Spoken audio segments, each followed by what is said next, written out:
Hello and welcome to Sports News Africa, the home of Africa's sporting conversation.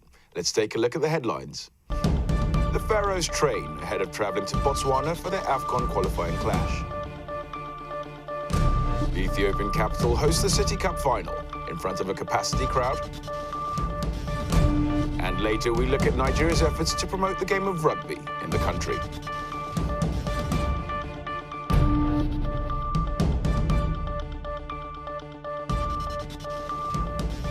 Thank you for joining us on Sports News Africa. I'm Ehi Longi. And with just over 3 months to go to the finals of the Africa Cup of Nations, teams are still battling it out in the qualifiers to book one of the 16 places available in the tournament. Despite winning the Cup 7 times, Egypt is once again struggling to qualify for the tournament and has already lost twice in the current campaign. Now the Pharaohs are preparing to take on Botswana over 2 legs beginning next Friday.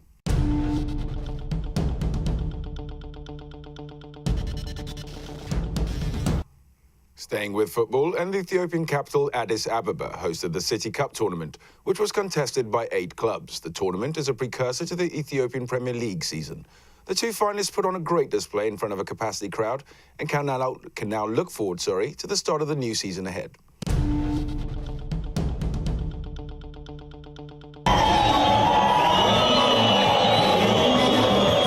The 9th edition of the Addis Ababa City Cup football tournament came to a close on Sunday at the Addis Ababa Stadium, where 8 Premier League clubs participated ahead of the main Ethiopian Premier League season. But there couldn't have been a better conclusion of their event than a final match between Dedebiit against arch rivals Adama Kanema. After the usual handshake ceremony, the kickoff followed soon after, and both teams put up a spirited fight. At the final whistle, the scores were 3-1 in favour of Dedebiit Football Club.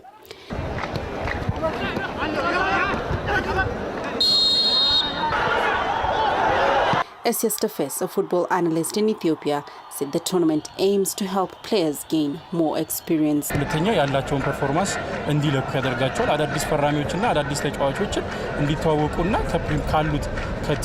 It opens an opportunity for the clubs to play friendly matches against each other and enable them to tackle their weaknesses. Most importantly, transferred players get opportunity to learn their new club's tactics and strategies before they start the Premier League matches.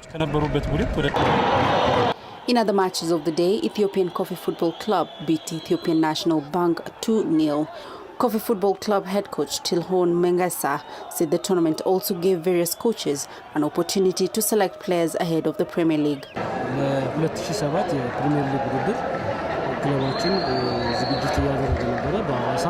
We have been preparing for the upcoming Ethiopian Premier League matches in Hawassa town. We are here to participate in the Addis Ababa City Cup Championship, which will enable us to prepare for the upcoming Premier League matches and to know the performance of our players.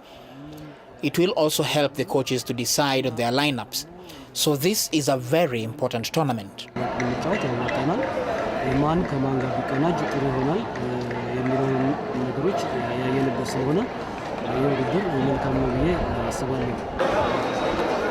The tournament is also used to raise funds for the Addis Ababa Football Federation that supports more than 80 football clubs countrywide. Fans who watch the final matches like Brooke Abebe said Ethiopian football is at its best. If you tell me to watch foreign Premier Leagues like English Premier League and Spanish La Liga, it won't get me satisfied like the Ethiopian Premier League. I like watching these matches very much, and I push a lot of my friends to come and watch the games here in Addis Ababa Stadium. Even though we only have one stadium, I enjoy watching the games. The tournament precedes the Ethiopian Premier League, which is one of the oldest football Premier Leagues on the continent, having started in 1944.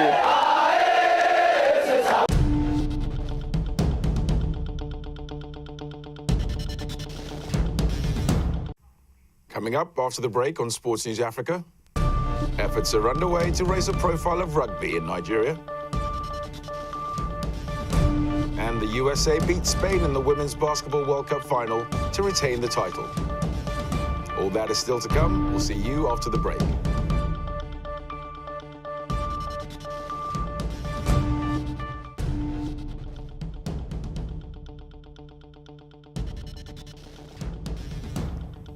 Welcome back to Sports News Africa. Now, as Ghana begin the search for the coach to take over the Black Stars, the country's football federation has announced its shortlist of candidates for the position. Among the names on that shortlist include former European star players and high-profile experienced personalities, such as Milovan Rajovac, Bernd Schuster, Marco Tardelli, ex-Holland international Patrick Kluivert, and Avram Grant, once of Chelsea. A decision is, of course, yet to be made on who is to become the next coach. And to tell us more, we're now joined by African sports correspondent in Addis Ababa, Durosimi Thomas. Hello, Durosimi. When can we expect that decision to be made? Well, Ghana are playing Guinea in the next qualifiers, which is coming up this weekend and the middle of next week. So basically what they've decided to do is not to appoint a coach before these qualifying games for Morocco 2015. They are playing Guinea at home and away. They will be in Casablanca to play the away against Guinea, and then in Tamale to play the Guineans at home. So what they want to do is, after these two games, they want to then sit down and appoint the coach before the last two games of the qualifiers.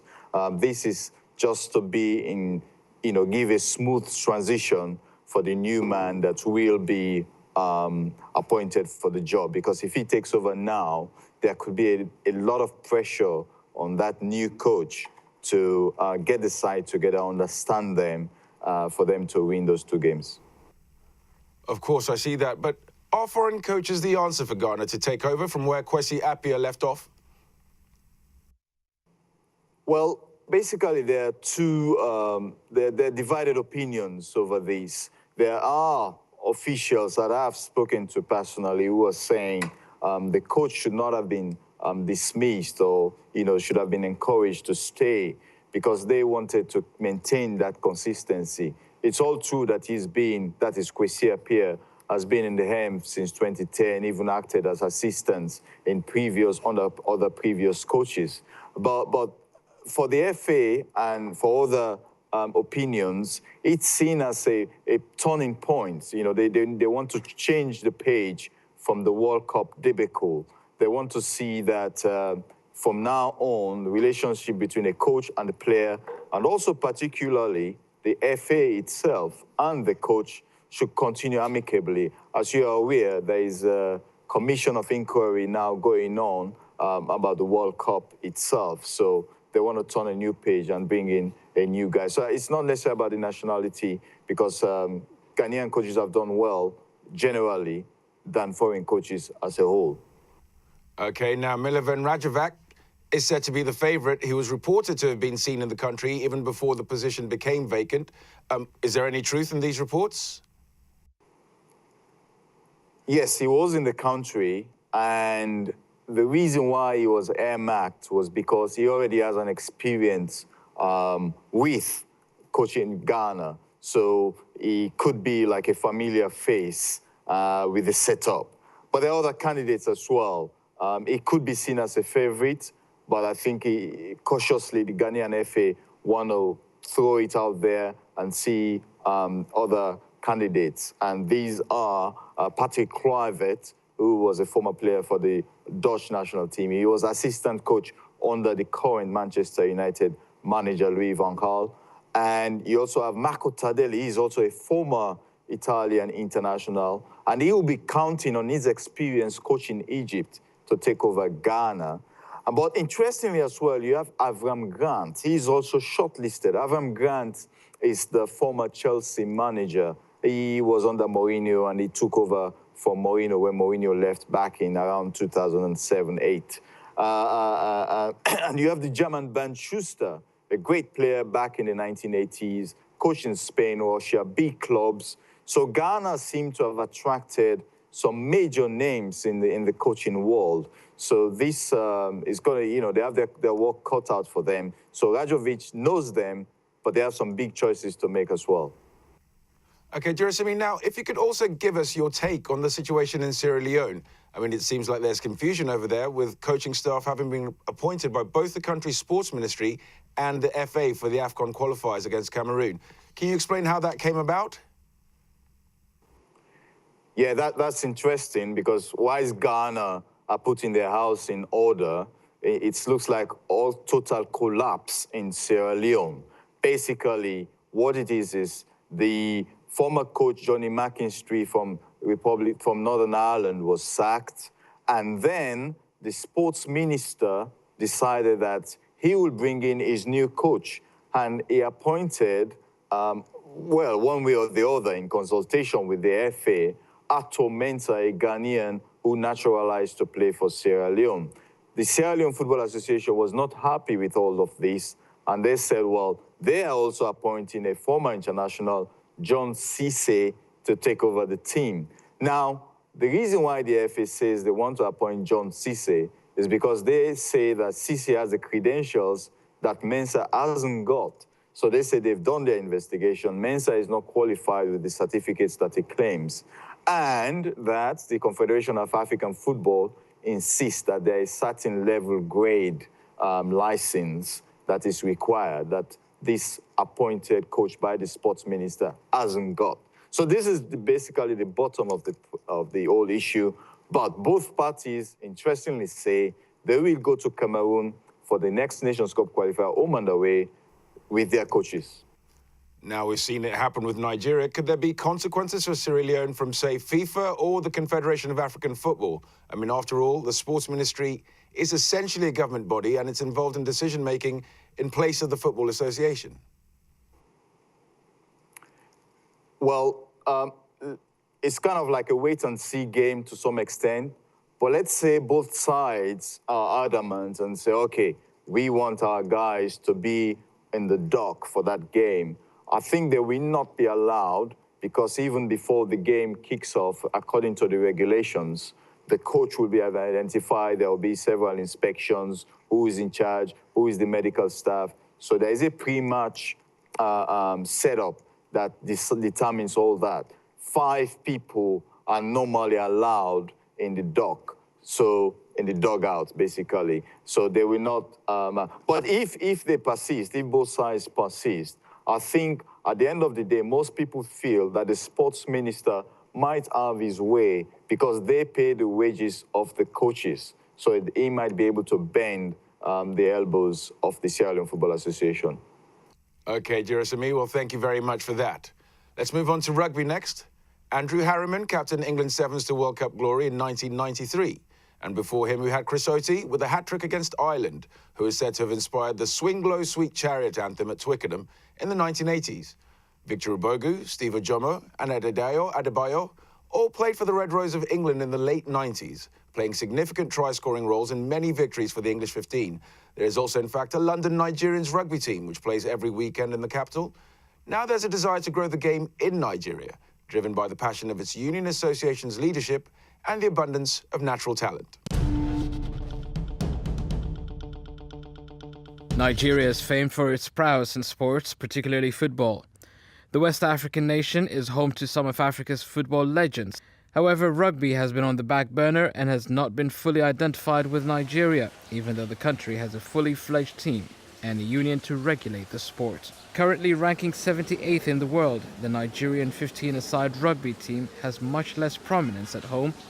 What we are doing now is to actually promote, the sport, put it up in media, create a lot of awareness, stage lots of tournaments where people can actually, have opportunity to actually see the game, and also, create platforms where people can actually play. We give people the opportunity to play more, so the sports can be visible. Nigeria's first international game was against Zimbabwe in 1987 and has since had several exciting outings. We didn't want to postpone it, but because of what was on the ground, we had to actually do something because, the scare of Ebola, here and there, which in Nigeria, for me, it's not really a scare, but, to the international world, anything that has any story about Nigeria is always overblown, and everybody tend to take it their own way.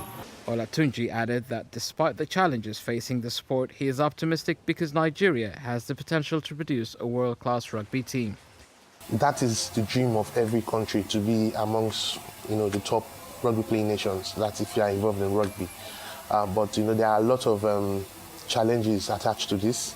and there are lots of sacrifice that needs to be made, to get yourself to this level. And the reason why we are not there is not because we cannot be there, because to be honest with you, we have everything it takes. We have a big pool to pull out from. We have over 160 people in Nigeria, and if you put the word out there, trust me, if you have like just even 2 million people committed to rugby, you get the best out of them. We are fast, we are big, we have everything, but the only thing we lack here is the administration, which we are trying to put in place. He urged sports officials in the country to join hands to work towards propelling the country to become among the top rugby nations in the world.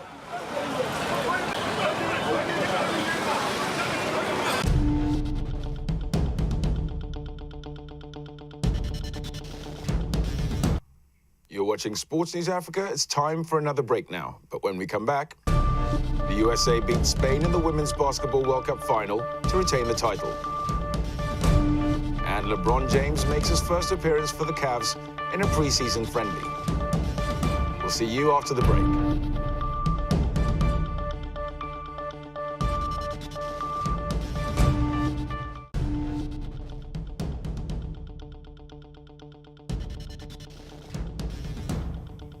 You're watching Sports News Africa. Welcome back.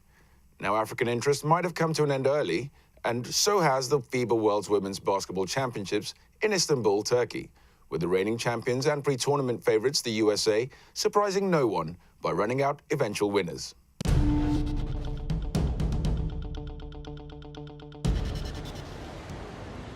Team USA held onto the title they won 4 years earlier by thrashing Spain in a 77-64 fierce finals of the FIBA Women's World Basketball Championship in Istanbul, Turkey on Sunday. During a post-match briefing, both US coach Gino Auriemma and Maya Moore, the most valuable player at the tournament, said they were particularly proud of the victory and had won playing an attractive style of basketball. You can ask every single player, could you have done something better? And each one of us will say, yeah, absolutely. That's the beauty of basketball. You're never really done. There's always ways to improve. It's such a fluid game that there's always things you can tweak and improve on and be better. So that's the challenge, and that's why we come and practice every day. We, of course, come to win the game, but ultimately we want to win playing well together. I'm really proud of our team, and these guys make a great sacrifice because they just finished playing in their own league, in the WNBA, and they're getting ready to go play over in Europe, a lot of them. So it's a tremendous sacrifice that they make for their country, and I can't be more proud of them. He added that despite their victory, there were more great teams emerging across the world and that it would even be tougher for the US to win the trophy next time. There's more good teams now than there were, let's say 10, 12, 14 years ago from what I remember. There's just more good teams, and the game's becoming more popular, and there's more support for the teams overseas. So we don't expect to win every single year, just the year that we're playing. Maya Moore scored 18 points and earned MVP honors for the tournament. It's always a grind. You're always trying to compete and work and get better. And 2 years from now, some of the younger players that you saw, I'm sure will be even better. And the players that are a little bit older will be even more experienced. And I'm excited to see what that looks like. Spain came second and Australia third. African representatives Angola and Mozambique had a fantastic outing but did not feature remarkably at the tournament.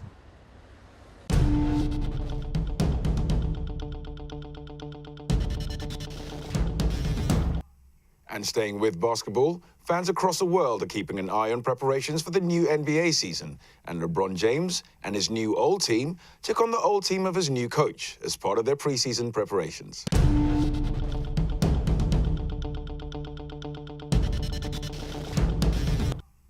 And that's the end of Sports News Africa for today. So join us again tomorrow when we bring you all the latest from Africa and around the world. Bye for now.